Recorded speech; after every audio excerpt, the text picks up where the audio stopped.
And here we have it. Game week 6 of the Champions League is now done. It's finished, and this is how the table looks like. As Arsenal is still the only team with a 100% record and the only team securing their spot directly through to the round of 16. The others is Bayern, Paris, City, Atalanta, Inter, Real, and Atleti, still currently in the top 8 positions. But let's talk about every single game that took place. Let's give our thoughts, our biggest takeaways, and let's give our thoughts on the rest of the table and what we think is going to look like with still 2 game weeks to go. Before we go any further, make sure you like the video, subscribe to the channel if you're new to the channel, and of course comment your own thoughts and your own takeaways and your own biggest and which game for you stood out the most. Before we speak about the table and give our predictions on how the table will look like by the end of the game week 8 and by the end of the league phase, let's talk about the games that took place. Of course, Tuesday, you had the early game between Olympiacos and Kyra, which took place at 3 p.m. That game, I actually watched it because there was no other game on, and Olympiacos deserved the win. Very fully deserved. It should have been 6-7, to be fair. The amount of chances which they missed, but they picked up their first win of the Champions League, putting themselves somewhat trying to get that playoff spot. Bayern Munich coming back from behind against Sporting Lisbon. This is actually one of the games that I actually enjoyed watching because the first half was very entertaining. Sporting wasn't defending. They weren't parking the bus. They were actually trying to counter and transition. They were pretty good. Hence the reason why they got the goal early in the second half. But Bayern Munich with basically 3 goals in 4 minutes doing the remontada. But there was one man that stood out. One man was sensational. And that man was this man right here, Leonard Carl. This guy's a baller. This guy's a sensational baller, man. Like, I'm going to be real. I don't gas up a lot of youngsters a lot because sometimes the expectation to what we want them to do, they might not reach it. Like at the moment, if I ask you right now, who is the biggest youngsters at the moment? I don't even classify Lamine Yamal as a youngster. This guy's just on his own table now with the best in the world. The likes of Steve, you know what I mean? The likes of these kind of youngsters. Leonard Carr for me sits on the same table as the likes of Steve and other stuff. Like, this guy's talented. So talented. And you've seen his breakthrough season, and you've seen the goals that he's scoring, the important goals, Arsenal, Sporting, the Champions League, in the Bundesliga. This guy's contributing, and he's talented. The guy is both-footed. There was one moment in the first half where his goal got disallowed. Fam, the touch. The guy got the ball, surrounded by 3 players, but he knew the moment before he got the ball, he knew what he was going to do. He got the ball, boom, first time, little curler. He got disallowed for offside. But what a baller. Of course, the goal he scored was just even, he had a chance before that where he went past 2 players before the goalkeeper made a great save. This guy's talented, man.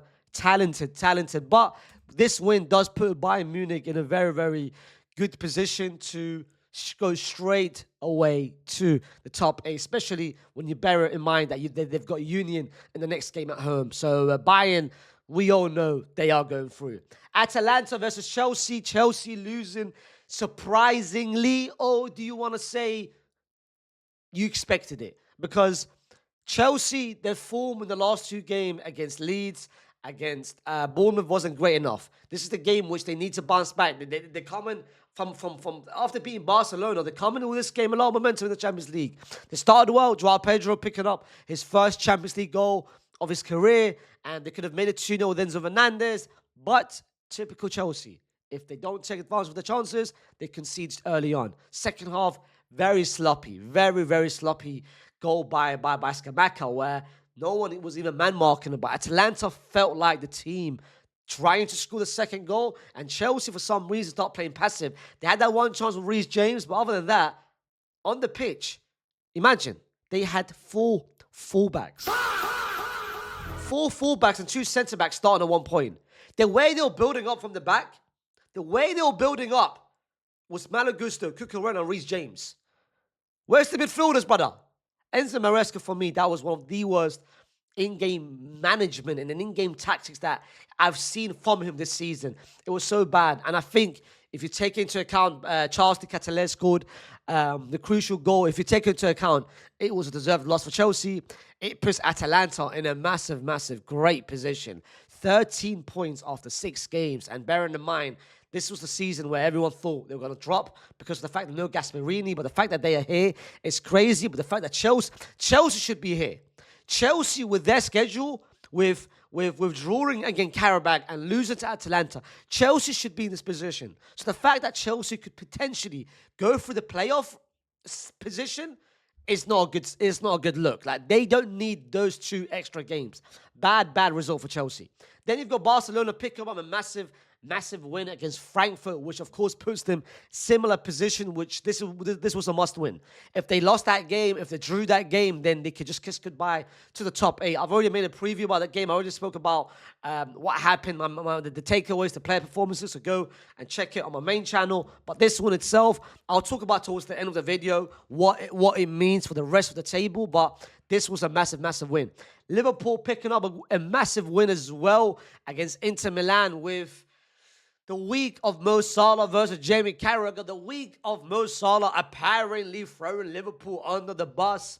And Liverpool decided, and as Carragher said, this win means a lot to me, and they got what they wanted.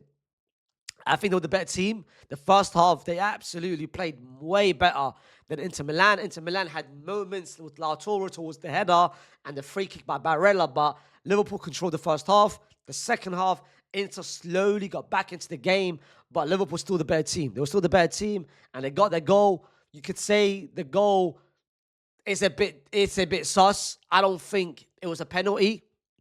I think Wirtz went down too easily, but at the same time, you have to blame Bastoni. Why are you pulling Wirtz? Wirtz is going away. He's not even going towards the goal. He's going away from goal, but you're still pulling him. Like, sloppy defending. And for that reason, I kind of hear why it was given. I don't agree with it, but I hear why it was given. So it was a massive win for Liverpool, especially with the whole Salah situation. Ikitike, for me, played a massive game. And they both played it, Isaac and Ikitike. And I can't lie, I don't know what you guys think about it, but whenever they play together, I can see not a tension between them, but I can see one person trying to do better than the other. Like, they're trying to score points against each other. There is no, chemistry. There's no chemistry at all. I feel like there's 2 egos, and one person's basically saying, I'm the better striker. No, I'm the better striker. I'm the better striker. But as of the table, both teams are still in the top 8. Liverpool, by the way, needed this because of the fact that they lost against PSV and, of course, Gala. By the way, Liverpool, they've beaten the 2 toughest 2 games which they've had on paper, Madrid and Inter, and they've lost against Gala and PSV. Liverpool are weird, but it does put themselves in a good position, which I'll come to by the end of the video. Then you've got Monaco picking up a massive win against Gala. This is massive for Monaco because at that point, they hadn't picked up no win, so winning this was crucial for them. Atleti from behind twice, by the way.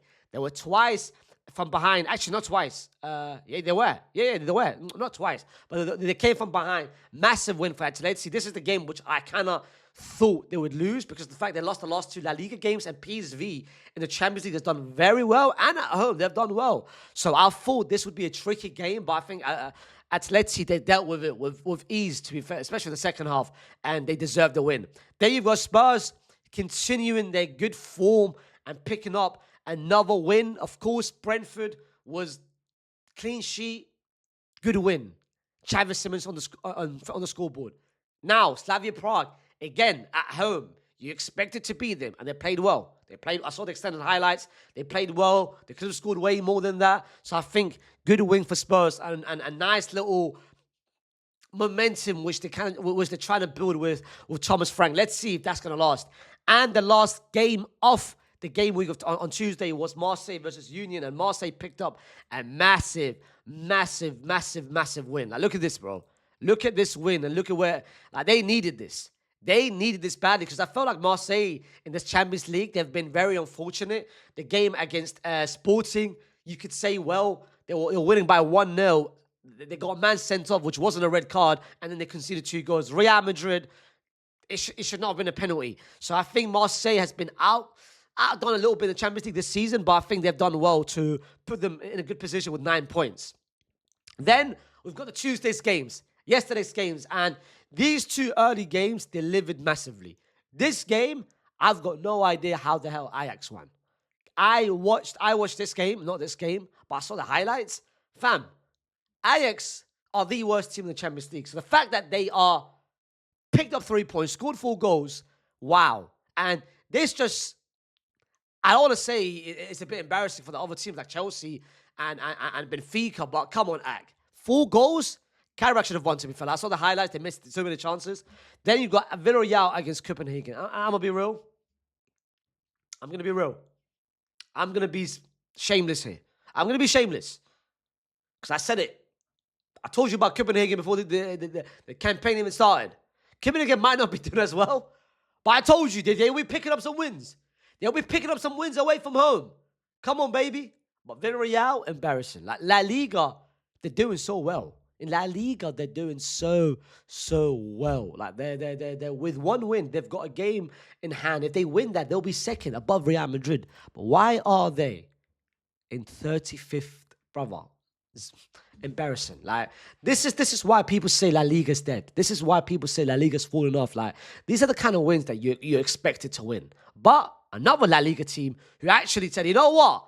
Let me save La Liga was Bilbao 0-0 against Paris Saint-Germain. Their first goalless result in the Champions League for Paris since 2015.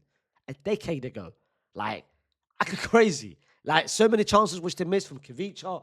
But Bilbao, I think they've done well. Very, very, very, very well to keep a result. Because of the fact that, bro, like Paris Saint-Germain had so many chances to get that goal. But fair play to Bilbao. Fair play. Newcastle, Leverkusen was an entertaining game. I think the first half of Leverkusen was pretty good. They were the better team. Ramsdale saved 2 massive. Like, he made 1 incredible save for Kwanzaa. But the second half, flecking his cheeks. Even the days with Brentford, I always knew he was cheeks. I never liked him as a goalkeeper. He was always unreliable. The first goal, I don't know what he was doing for the penalty. Like, why are you taking too long on the ball? Just release it. Just hoof it. He didn't. Walter did well to pressure him. Got the penalty. Gordon with a great penalty. And then Gordon with another great cross to Miley. But before Grimaldo, their best player, scoring a goal. Which, this result, if Newcastle had won, Newcastle would have put themselves in a very good position to qualify in top 8. But because of the result, it's still up in the air with so many other games to be played in the next 2 game weeks.